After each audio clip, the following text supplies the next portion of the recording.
पतिव्रता पत्नी सुशीला नाम की स्त्री ब्रज क्षेत्र के एक गांव में रहती थी। वो अपने पति से अत्यंत प्रेम करती थी और उसका जीवन पति के प्रति समर्पित था।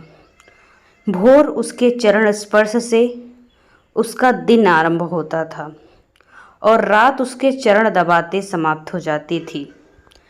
पति दर्शन के बिना वो अन्न तो क्या जल भी नहीं ग्रहण करती थी। वो अपने गांव में ही नहीं संपूर्ण ब्रज क्षेत्र में पतिव्रता के रूप में जानी जाती थी।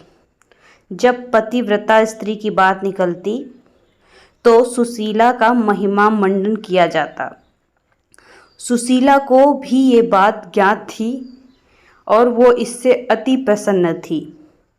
एक बार वो अपने एक सहेली के घर गई। वहां पहुंचकर उसने देखा कि उसकी सहेली के घर में तरह तरह के व्यंजन बने हुए हैं। उन व्यंजनों की खुशबू पूरे घर में फैल रही थी।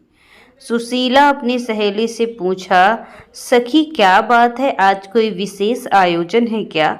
सहेली बोली, नहीं ऐसी कोई बात नहीं। सुशीला ने कहा, तो अवश्य तुमने अपने पति के लिए बनाए होंगे। सहेली बोली, नहीं वो परदेश गए हुए हैं। ये सब तो मैंने अपने लिए बनाया है।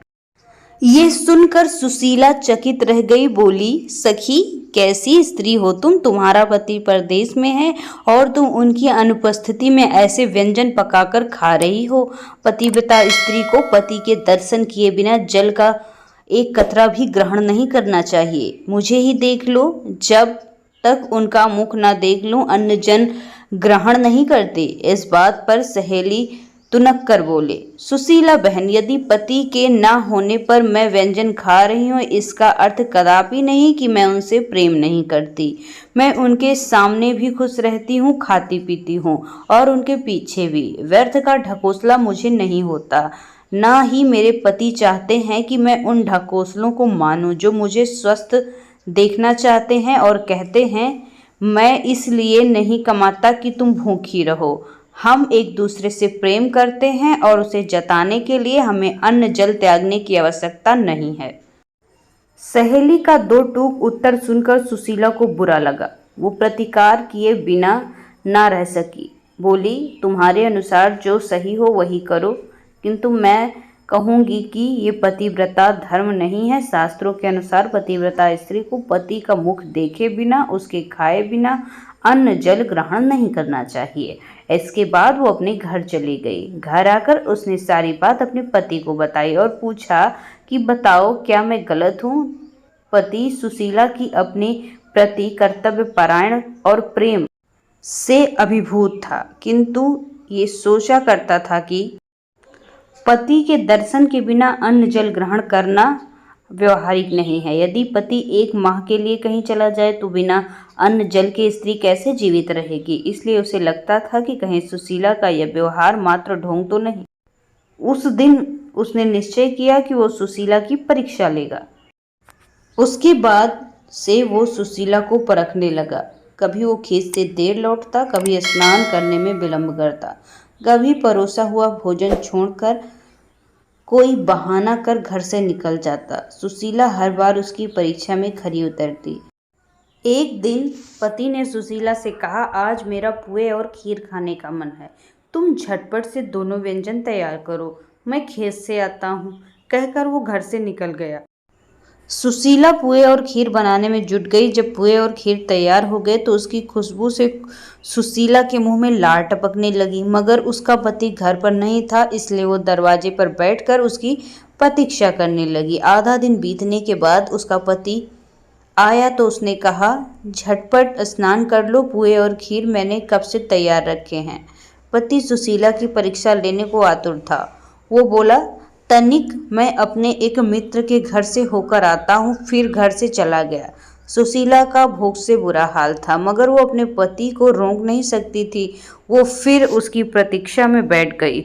उसका पति शाम को आया तो सुशीला बोली, अब झटपट नहा लो, सुबह से पुए और खीर बनाकर रखी है, कब खाओगे? पति कुछ देर थका होने का बहाना कर आनाकानी करता रहा, किंतु सुशीला के बार बार जोर डालने पर वो लोटा, बाल्टी और रस्सी लेकर कुएं पर स्नान करने चला गया। सुशीला प्रसन्न थी कि अब उसे पुए और खीर खाने को मिलेगी। कुछ देर बाद उसे पति के पैरों की आहट सुनाई पड़ी। उसका हृदय पुए और खीर के बारे में सोचकर प्रफुल्लित हो उठा, किंतु तभी घर के देहरी पर उसके पति का पैर फिसला और वो गिर पड़ा। सुशीला दौड़कर उसके पास गई और उसे उठाने का प्रयास करने लगी। उसका पति चारों खाने चित था, उसकी आंखें फैल चुकी थी। कुछ देर में सुशीला को समझ आ गया कि अब उसका पति नहीं रहा। उसका हृदय द्रवित हो गया। वो दहाड़ मारकर रोना चाहती थी, तभी उसे पुए और खीर का ध्यान आया, जिसे खाने के लिए वो सुबह से प्रतिरक्षित थी। उसने सोचा कि पति तो जीवित नहीं रहा, रोने धोने से भी जीवित ना हो पाएगा। पड़ोसी अवश्य जुट जाएंगे, फिर पुए और खीर खाने का अवसर प्राप्त नहीं हो पाएगा। इसलिए ऐसा करती हूँ कि पहले पुए और खीर खा लेती हूँ, फिर रोना धोना शुरू करूँगी। ये विचार आते ही वो झटपट रसोई घर में गई और पुए और खीर उड़ाने लगी। उसका पति वास्तव में मरा नहीं था, बल्कि उसकी परीक्षा ले रहा था। वो चुपके चुपके सुशीला को देखता रहा। मन भर खाने के बाद सुशीला मुंह धोकर लंबा सा घूंघट ओढ़कर पति के पास गई और उसे सीने से लगाकर दहाड़ मारकर रोने लगी। वह कहती चली जा रही थी, तुम तो चले परम धाम को, हम हों सु कुछ बाखों, मतलब कहो। उसका पति कुछ देर तक उसका नाटक देखता रहा। फिर अगली बार जब सुशीला ने कहा, तुम तो चले परम धाम को, हम हूं तू कुछ बाखो कहो, तो पति ने उत्तर दिया, खीर सड़ोपा करी तौ पुआकऊ कु तौ चखो।